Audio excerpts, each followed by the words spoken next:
right, ladies and gentlemen, welcome back to another episode of Ringside right now, where we have five marks, if you want to call us that, who discuss our love of wrestling, both past, present, and future of this sport that we love. Of course, I'm with the crew as always. You know, my name is Pierre. We always got Calvin, we got Clint, we got Curtis, and we got Jonathan. What's going on, fellas? Uh, got a new microphone. Yay. Oh, we're Yeah, getting fancy now. Looking forward to a good show today. Looking forward to a good show. Always. Yep. yeah, we're Apparently definitely going things to are be in for a going. good show today. Definitely been some changes. We're going to start off with our little recap of Raw. Interesting because Raw was a little different because there were definitely travel issues with a lot of wrestlers, so the show kind of had to get thrown together. So just a quick recap of the results. We had Finn Balor taking on Rey Mysterio and Finn getting the win. Raquel Rodriguez and Liv Morgan, new women's tag team champs as they defeated Trish Stratus and Becky Lynch. Bronson Reed and Brock Lesnar battled to a double countout. We have the Usos defeating the Alpha Academy. We have Io Sky defeating Michin, Mia Yim basically, and Piper Niven in the three-way match. And the main event, Solo Sikoa defeating Kevin Owens.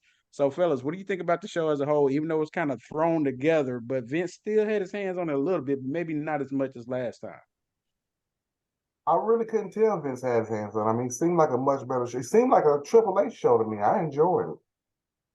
I don't have any complaints about Raw, so I literally believe that it was solely a Triple H show. Yeah, and there's been some reports that basically Triple H is still in control, but with a few hiccups, and it's going to be interesting to see over time what those hiccups may be.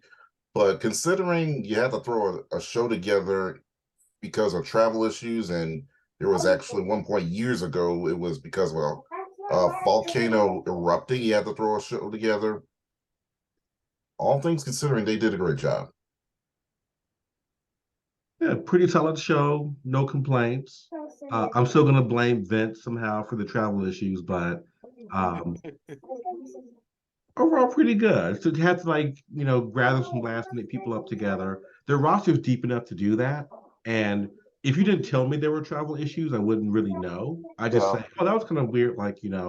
Certain people were missing, but you know, deep roster has its benefits.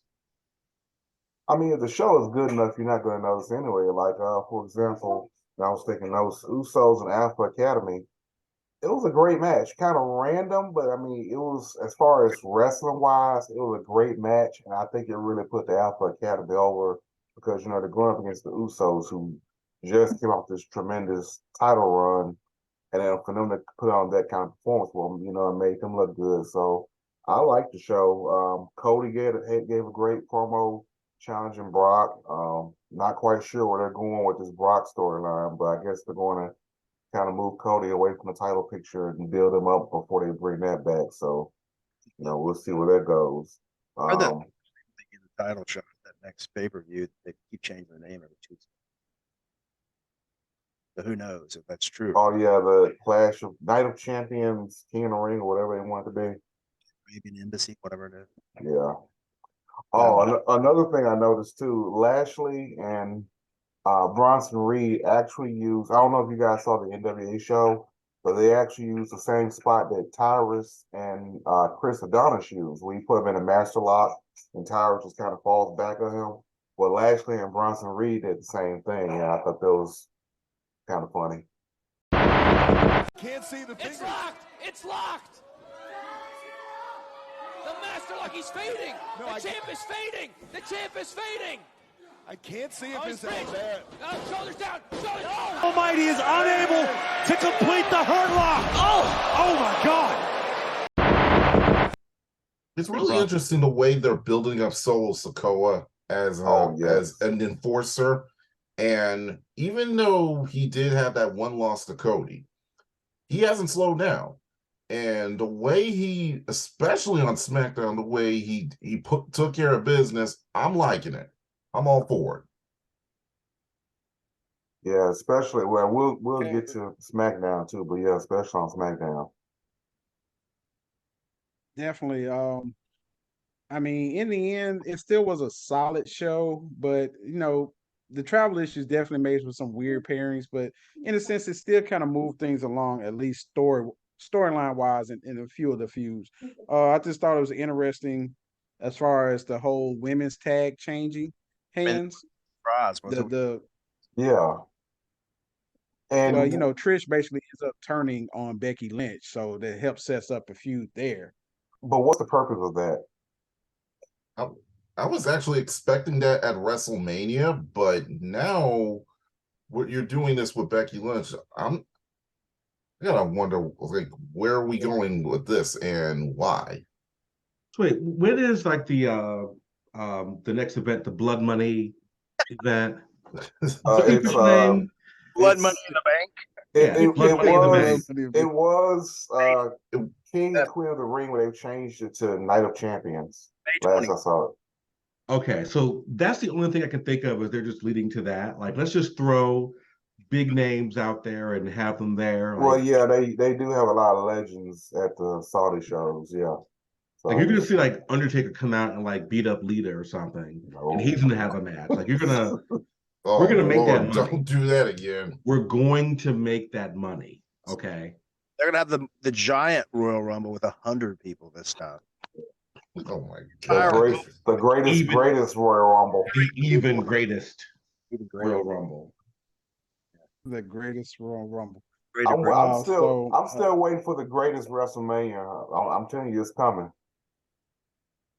Dude, That might be it cut that that might be check. next year, considering XL, the biggest WrestleMania of all time. No, I'm talking about Saudi Arabia. Oh Lord, that'll be the day. They pay enough money for it. They'll get it. Maybe they don't need the money that bad. I mean, $21 billion. Who knows? I mean, we'll see how things go, with everything they got lined up. And when we go over SmackDown, that might give a little bit clearer picture of what may be going on When is the draft? later on down the line. Next week or? Well, I mean that It's does speak next into week. the draft that's coming up soon, next couple of weeks. So we'll see how all this kind of plays together. Maybe it's a kind of a purgatory time until the draft is settled, and then maybe advance some of the other storylines outside of the big ones like the Bloodline, Cody, etc. Moving on to Wednesday night on AEW Dynamite. Actually had some very solid matches as always. AEW, it's always the storylines has been a problem, according to us basically. But we had Swerve Strickland taking on Darby Allin. I think they ended in a no DQ. Or just no contest. We had Powerhouse Hobbs taking on Silas Young and Powerhouse retaining the TNT Championship. We had Orange Cassidy defeating Buddy Matthews for the International Championship. The Blackpool Combat Club took on Brandon Cutler and Michael Nakazawa. We had the Outcast defeating Riho and Sky Blue, and follow up with the main event of Chris Jericho defeating Keith Lee. We also had some nice returns that night. Jeff Hardy coming back. Yes, Jeff Hardy was back. I know that was the worst. As well as Wardlow. Wardlow also made an appearance as well. So, fellas, what did you all think about Dynamite?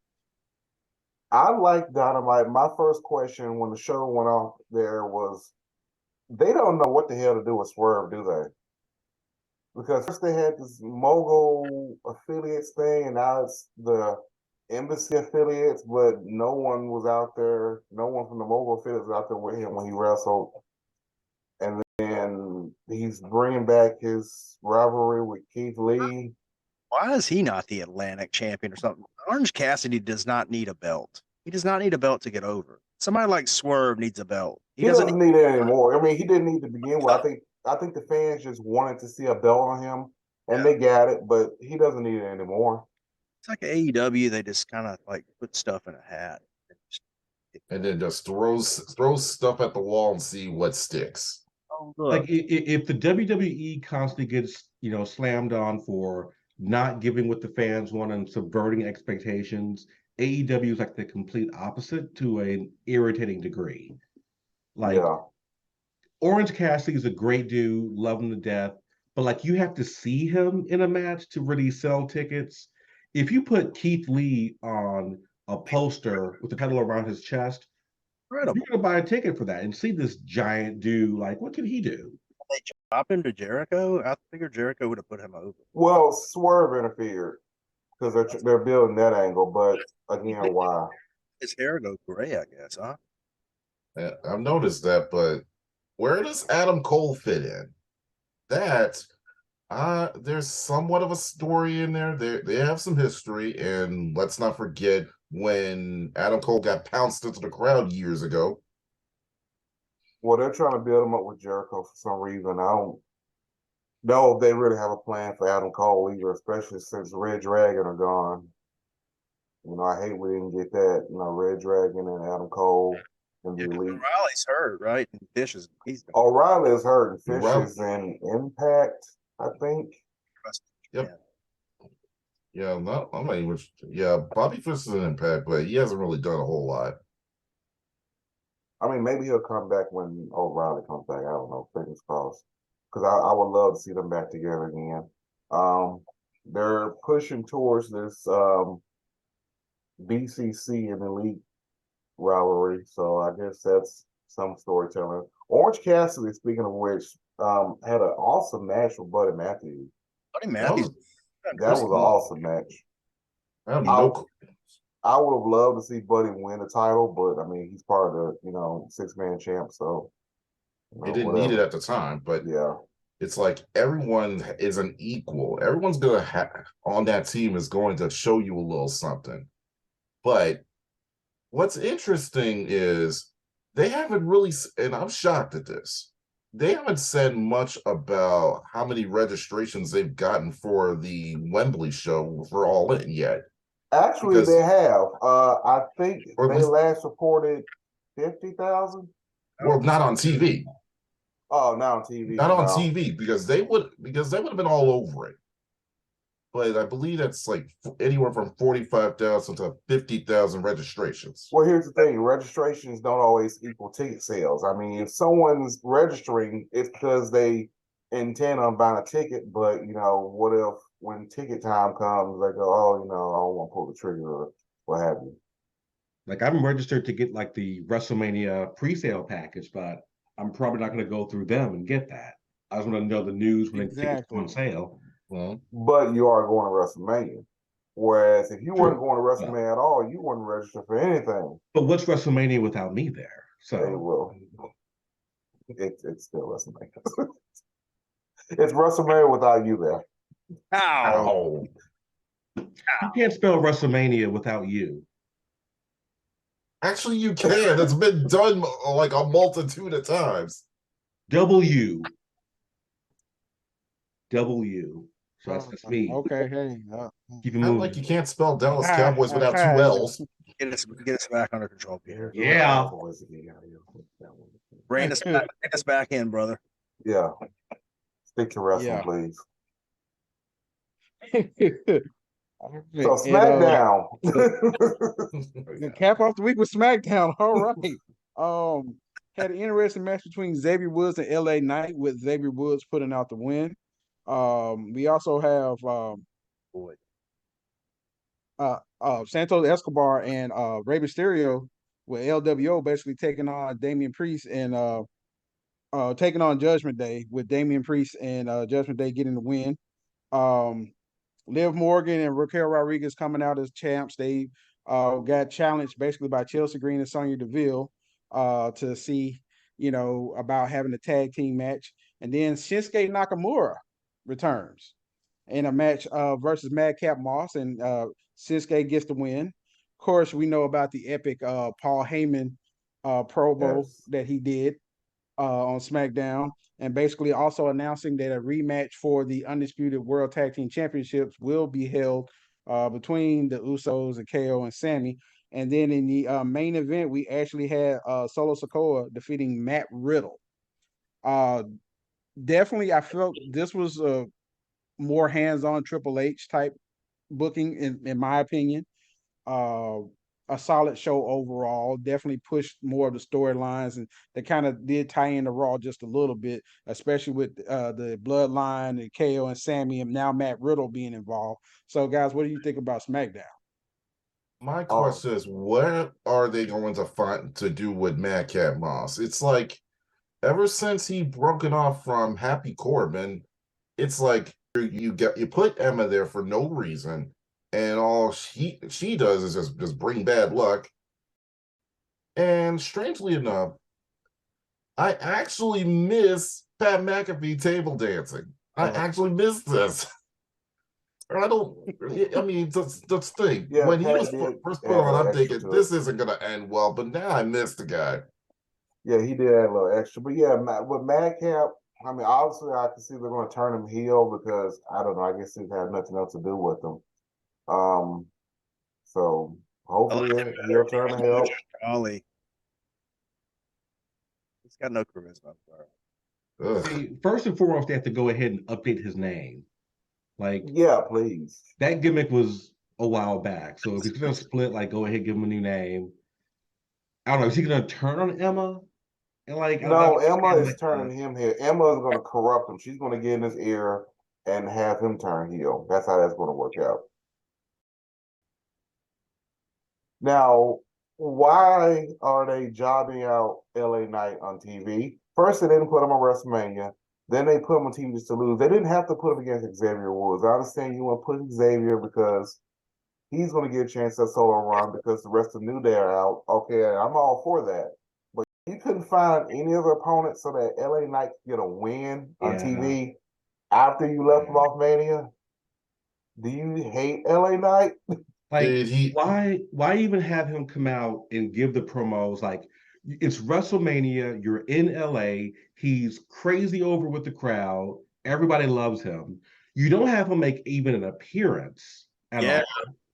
And you can at least use that as a build-up for him to come back and look, this is not going to stand, you guys screwed me over, and I'm going to make my moment here. And then he starts like destroying people. Yeah, that would be beautiful and lead up to next year's WrestleMania or something. I don't know, but he's a star, man. I'm sorry, he's got star. He's not going to be a star for long. They keep having him lose random matches. He's jobbing to. I mean, Xavier Woods is great, everything, but yeah, like I said, just have him just. I mean, he was pretty much fed to Bray Wyatt in that one match. Yeah. For like here's. Well, my thing is, who did he make mad backstage?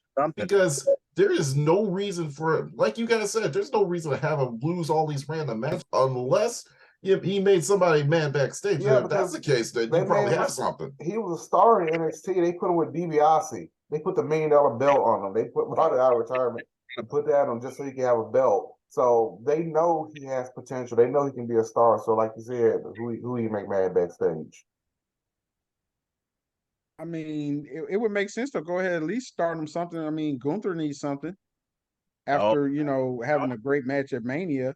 And if you're not going to take the belt off of him, why not put LA Knight in that slot to at least chase the belt or whatever, especially since he's over with the crowd the way that he is. See, to me, that gives him something more excited to be about for LA Knight rather than just job out like you guys are talking about. Yeah, and to me, he's like the SmackDown equivalent of Austin Theory. Austin Theory is being built as the future of Raw, the future of the company, and he is. But LA Knight should be getting that same treatment on SmackDown. That's my opinion. And that also goes to, why is Xavier Woods getting an Intercontinental title shot with next to no buildup? I like the guy, but where's the buildup? I mean, what are we doing to make people interested? Why should I want to see that match? Well, I think that's the tie into the video game aspect. With him being in SmackDown, WWE 2K23 and things like that, and the Up Down Down channel. I think they're trying to capitalize off that his popularity off that to put him into that spot, because that basically helped thrust them into King of the Ring. Last year. Yeah. Plus, I think people are going to watch because people are just genuinely like Xavier. They like all the New Day. So people are going to watch. Right. I think this is more about showing off what he can do in the ring. Hey, we know Xavier's entertaining. We know he's talented, but let's see what he can really do. Let's go in and put him with Gunther, and of course Gunther's going to win. Gunther's going to Like kick a his test ass, match. but it's not. It's not going to be a squash. It's not going to be Kofi and Lesnar. He's going to put up a fight. So Okay. he's going to And plus, if it gives him opportunity to chase after a belt that's a singles belt, since everybody else in New Day has had a singles belt in WWE That's true. except Xavier Woods. Yeah. So that's a good way to make him chase after something. Put him in the running at least. Yeah. Yeah, let's give him Right. Now let me ask you. I got a question. Moving on to another topic. Sami and KO versus the Usos rematch. Do we know who's going to win that match? Is that at SmackDown? I thought it was SmackDown. Really? It's SmackDown, and I think they're doing it in 2 weeks. It's a pay-per-view quality. It's You would it's think gonna be it would, but yeah. But do we know who's going to win that match? Do we have any clue who's going to win? And I could see the Usos belts good. I can see KO and Sami. I can see them retain KO and Sami retain, but and as much as I like the Usos, it wouldn't really make sense to you lost the title, then get it right back. I mean, that would have made it seem like the whole WrestleMania thing was just for nothing. Kind of like Cody. Yes. So we think Sami and KO are going to retain. I think the Usos are going to win. I mean, if Sami and KO retain, the fact is Sami's not going to go to Saudi Arabia because he's too good to go to Saudi Arabia. He's too sweet and beautiful and amazing of a human being to go and get some blood money. So God bless him. Plus, plus if he wins, he wouldn't come back.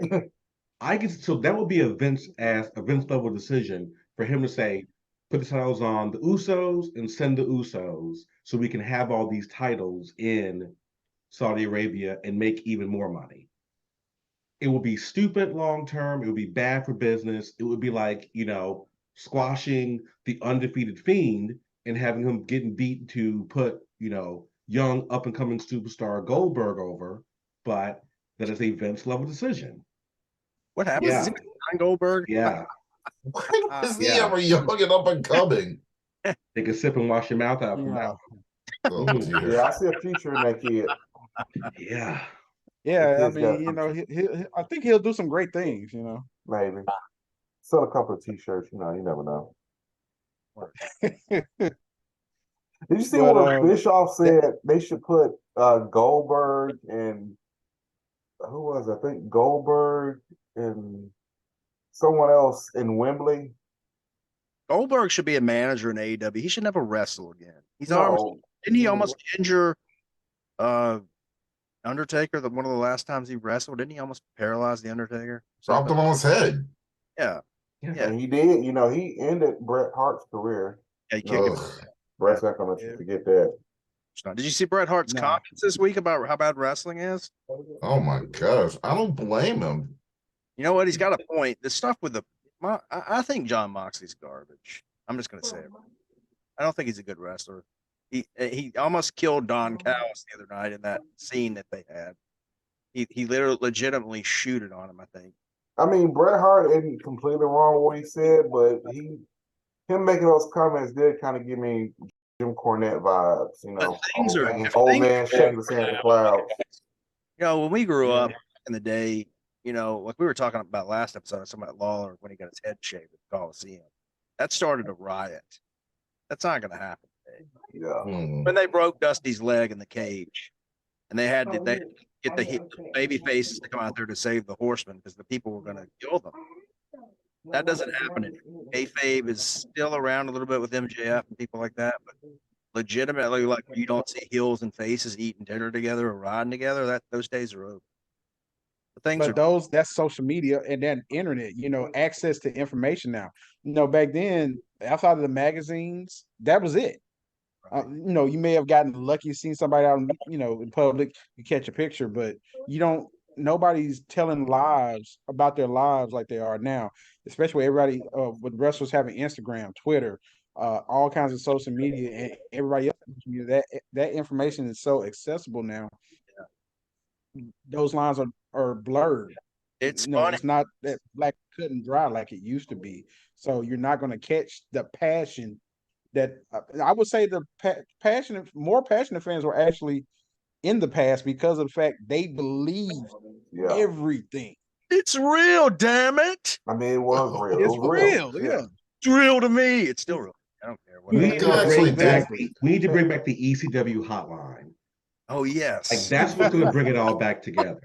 Oh my That's what we're god. missing. You know what's funny? I used to, when I was a teenager, I worked at the Coliseum in concessions and like the warehouse, and we worked Monday Night Wrestling, and a couple of guys were just beating the absolute tar out of each other. They were going up the ramp, and they went behind the curtain, and they were like, "My man, great job!" And I was like, "Okay, it really is, or it's scripted." Speaking of that, Jeff Gaylord passed away a couple of weeks ago. I saw him eating a pizza one night up there. God bless him. I hope he's in heaven. So to wrap it up, with the Raw and SmackDown, especially, do you feel that they're actually moving in a positive direction with the storylines, or do you think it's kind of stagnant at this point? I think it's moving forward. Like I said, a few weeks ago, we were, well, I was at least up in arms about what they're doing with Cody and they buried him at WrestleMania and all of that.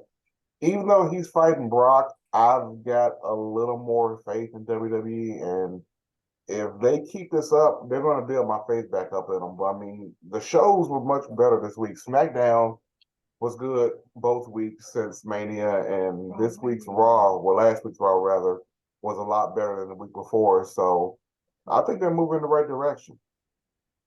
Yeah, I believe so as well. I was more concerned about the overall creative direction, but now it seems like Triple H is still going to have more control. But there's going to be some hiccups along the way, which you would probably expect, especially with the mergers and everything. Now, as far as storylines, as far as the whole Cody situation, I was more concerned with if he were to win the title and then you're stuck with, okay, where does he go from here? He won the title, congratulations, big story, all the emotion, all that stuff, but where does he go from here?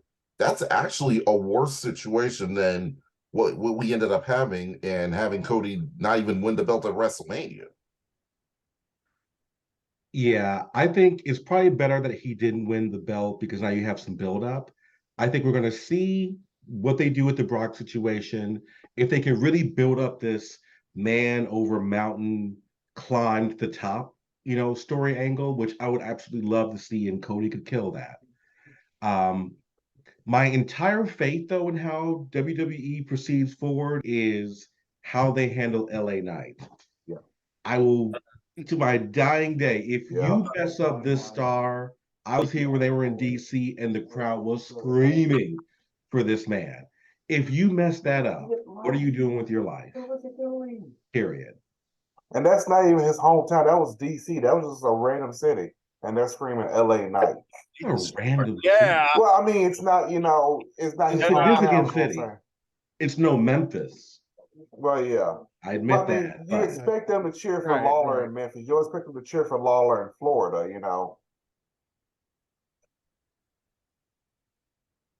Jonathan, you have any final thoughts about storyline direction that WWE's going in? I'm going to just sit back and watch. It looks like to me maybe that Paul Heyman planted a seed about the Usos not being in Tribal Chief's best place right now. So maybe if they lose that title match, maybe that'll start the bloodline unraveling. I'm actually now that you put it that way, I'm for that, because remember, it kind of takes me back to the beginning stages where the Usos weren't exactly all gung ho about it. Because remember, I believe it was Jason who started it, and then of course you have Jimmy coming in because I believe he was hurt at the time, and he was out. You felt all the emotions. And now, fast forward to now, what's next for the Usos? And not just with the Usos, but with Solo, because we mentioned earlier that great promo that Paul Heyman cut, and I'm watching it, I'm thinking, yeah, he's hyping Solo up, but when Solo stopped him, he didn't look too happy. So maybe he's thinking about going solo. We don't know what he's thinking because he doesn't talk. The Usos aren't in Roman's good graces right now. Speaking of which, did you see the looks on the Usos' faces when he cut off Heyman during that promo and said, "Tell the tribal chief I got this." Yeah, That was talk. cinema in a box. That whole thing, just like Solos will go out with like a plot of guns, just like shoot the dude because he was hyped, he was ready to go. Solo's got. Are we possibly seeing Solo I think being now the head of the table? if Not Roman, the head of the table, but he's gonna kick some ass. and as far as Cody, you never know though. You never know. They may be more behind Solo than Roman, because remember, Solo is just the physical mouthpiece for Roman Solo's to do his dirty work. So what if everybody decides they're tired of being, the puppets or pawns? Now they want their own tape, so you never know. As far as Cody and Brock goes, at least like we were talking about LA Knight, at least I didn't Mojo, Madcap, Raleigh, Moss, whatever. Oh dear. At least Cody's fighting somebody. Lesnar's a Hall of Famer, so Yeah. I think they're building him up to have to climb a mountain again to get to that title, and then they're maybe going to give it to him. I'm hoping, but maybe not. Who knows? Yeah, because if he beats Lesnar, then all of a sudden he's top of the mountain again. Speaking of Cody, have you guys watched any of those A&E biography legends things? I saw the one about Dusty. It was incredible. I need to get back to that. Yeah, but I've seen a few. It was great, man. It made me cry a couple times, actually. Really yeah. Dusty was one of my favorites. So that's basically been our wrap up of wrestling this week. Why don't you give us your thoughts about what you thought about all three of the shows that we talked about today? Be sure to leave a comment below. Let us know what you think. And of course, do not forget to hit the like button, subscribe, and hit the notification bell just so you know when new content is being loaded. So until the next episode or the next segment, we'll see you ringside right now.